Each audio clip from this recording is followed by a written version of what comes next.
Hello friends, આપણી YouTube channel game changing સાયકોલોજીમાં આપ સૌનું હાર્દિક સ્વાગત છે। આજના વિડીયોમાં આપણે પ્રોબેશન ઓફિસર તેમજ જે વિદ્યાર્થીઓનું સમાજશાસ્ત્ર છે એવા વિદ્યાર્થીઓ માટે જીસેટ અને યુજીસી નેટ માટે આ વિડીયો અગત્યનો સાબિત થશે। નવી સિરીઝ શરૂ કરી છે અંતર્ગત સમાજશાસ્ત્રના જે જીસીઆરટી પાઠ્યપુસ્તક આધારિત જે ખૂબ જ અગત્યના પ્રશ્ન છે જે વારંવાર પરીક્ષામાં પૂછાય છે, તો એની ચર્ચા કરીશું। એ ઉપરાંત સમાજશાસ્ત્રના વિડીયો થિયરી બેઝ વિડીયો પણ આપણી યુટ્યુબ ચેનલ પર છે, એટલે તમે એ ન જોયા હોય તો પ્લેલિસ્ટમાંથી તમે એ વિડીયો જોઈ શકો છો। તો સૌપ્રથમ પ્રશ્ન છે, સમાજશાસ્ત્ર કેવું વિજ્ઞાન છે?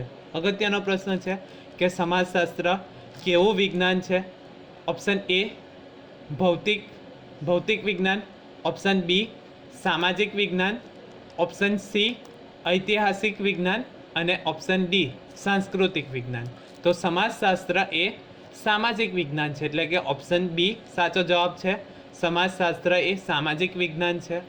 ત્યાર પછીનો પ્રશ્ન છે, ખ્યાલ અથવા તો વિભાવના જે તે ઘટનાને સૂચવતી કેવી રચના છે? ઓપ્શન એ તાર્કિક રચના છે, ઓપ્શન બી નિયંત્રિત છે, ઓપ્શન સી અતાર્કિક અને ઓપ્શન ડી અસ્પષ્ટ। તો સાચો જવાબ આવે છે ઓપ્શન એ તાર્કિક છે। તો ખ્યાલ અથવા તો વિભાવના જે તે ઘટનાને સૂચવતી કેવી રચના છે? તો તાર્કિક રચના છે। તો આ પણ અગત્યનો પ્રશ્ન છે। ત્યાર પછીનો પ્રશ્ન છે, માનવ સમાજ અને માનવેતર સમાજ કઈ બાબતમાં સમાનતા ધરાવે છે? એટલે કે માનવ સમાજ અને માનવેતર એટલે કે જે પ્રાણી જે છે તો એ સમાજ કઈ બાબતમાં સમાનતા ધરાવે છે? ઓપ્શન એ સાંસ્કૃતિક, ઓપ્શન બી સામાજિક ધોરણો, ઓપ્શન સી સહજીવન અને ઓપ્શન ડી ત્રણમાંથી એક પણ નહીં। તો સાચો જવાબ આવે છે ઓપ્શન સી સહજીવનમાં સમાનતા જોવા મળે છે। એટલે કે માનવ સમાજ અને માનવેતર સમાજમાં સમાનતા જે છે તો એ સહજીવનમાં એટલે કે સાથે રહેવાની જે આવડત જે છે અથવા તો સાથે જે રહે છે તો એમાં સમાનતા જોવા મળે છે। માનવ સમાજ અને માનવેતર સમાજમાં સહજીવનની સમાનતા જોવા મળે છે। ત્યાર પછીનો પ્રશ્ન છે, સમુદાયના માપદંડ કયા સમાજશાસ્ત્રીએ દર્શાવ્યા છે? અગત્યનો પ્રશ્ન છે કે સમુદાયના માપદંડ કયા સમાજશાસ્ત્રીએ દર્શાવ્યા છે? Option A Johnson, option B Kingsley Davis, option C Auguste Comte અને ઓપ્શન ડી ઇમાઇલ દુર્ખીમ। તો સાચો જવાબ આવે છે ઓપ્શન બી કિંગ્સલે ડેવિસ દ્વારા સમુદાયના માપદંડ દર્શાવવામાં આવ્યા હતા। તો અગત્યનો પ્રશ્ન છે, પ્રોબેશન ઓફિસરમાં પૂછાઈ શકે અથવા તો જીસેટમાં જે વિદ્યાર્થીઓનું સમાજશાસ્ત્ર છે એવા વિદ્યાર્થીઓને પણ પૂછાઈ શકે એવો પ્રશ્ન છે। સમુદાયના માપદંડ કયા સમાજશાસ્ત્રીએ દર્શાવ્યા છે? તો કિંગ્સલે ડેવિસ દ્વારા દર્શાવવામાં આવ્યા છે। ત્યાર પછીનો પ્રશ્ન છે, વર્તમાન સમયમાં શિક્ષકોનો દરજ્જો કયા પ્રકારનો દરજ્જો છે? ઓપ્શન એ અર્પિત દરજ્જો છે, ઓપ્શન બી પ્રાપ્ત દરજ્જો છે, ઓપ્શન સી અસ્પષ્ટ છે કે ઓપ્શન ડી ત્રણમાંથી એક પણ નહીં। તો સાચો જવાબ આવે છે ઓપ્શન બી પ્રાપ્ત દરજ્જો છે।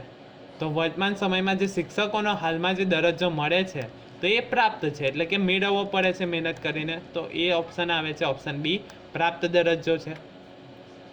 ત્યાર પછીનો પ્રશ્ન છે, સામાજિક ભૂમિકા દરજ્જાનું કેવું પાસું છે?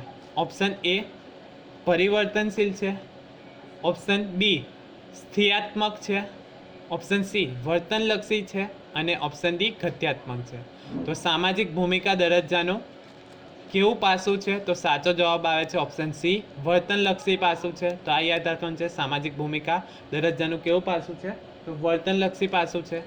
ત્યાર પછીનો પ્રશ્ન છે, સમાજની કેવી વ્યવસ્થાના કારણે સભ્યો વચ્ચે સંપર્ક અને સમાજમાં સ્થિરતા જોવા મળે છે?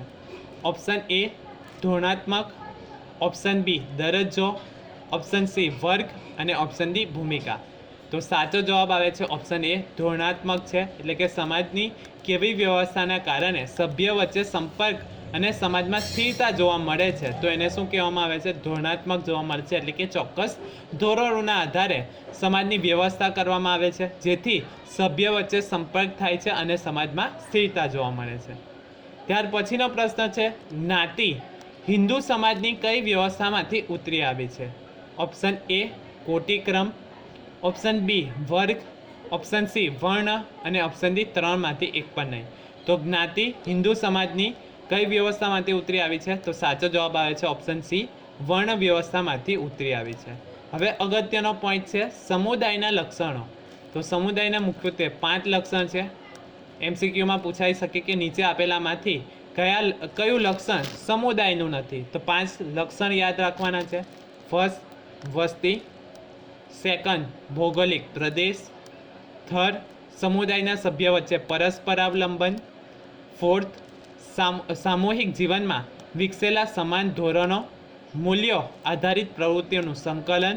અને ફિફ્થ, સામુદાયિક ભાવના. તો સમુદાયના 5 લક્ષણ યાદ રાખવાના છે.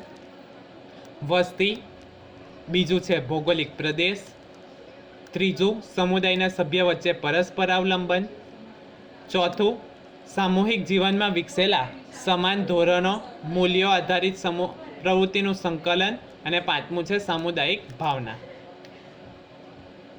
ત્યારબાદ છે સમુદાયના માપદંડો.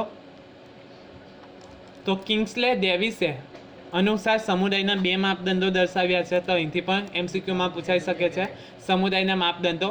તો કિંગ્સલે ડેવિસ અનુસાર સમુદાયના 2 માપદંડ છે. ફર્સ્ટ છે પ્રાદેશિક નિકટતા. તો એકબીજાની નજીક રહેવાના કારણે લોકો નિકટતા અનુભવે છે. તો આ યાદ રાખવાનું છે, પ્રાદેશિક નિકટતા.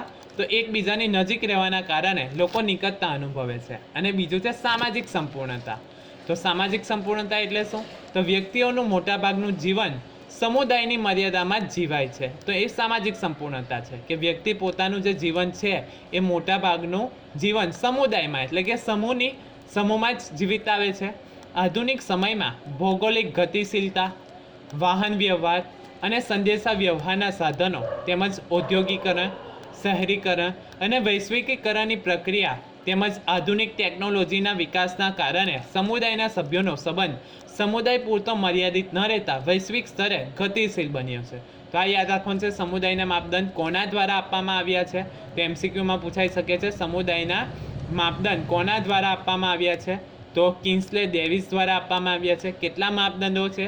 તો 2 માપદંડ છે, પ્રાદેશિક નિકટતા અને બીજું છે સામાજિક સંપૂર્ણતા. તો આ યાદ રાખવાનું છે.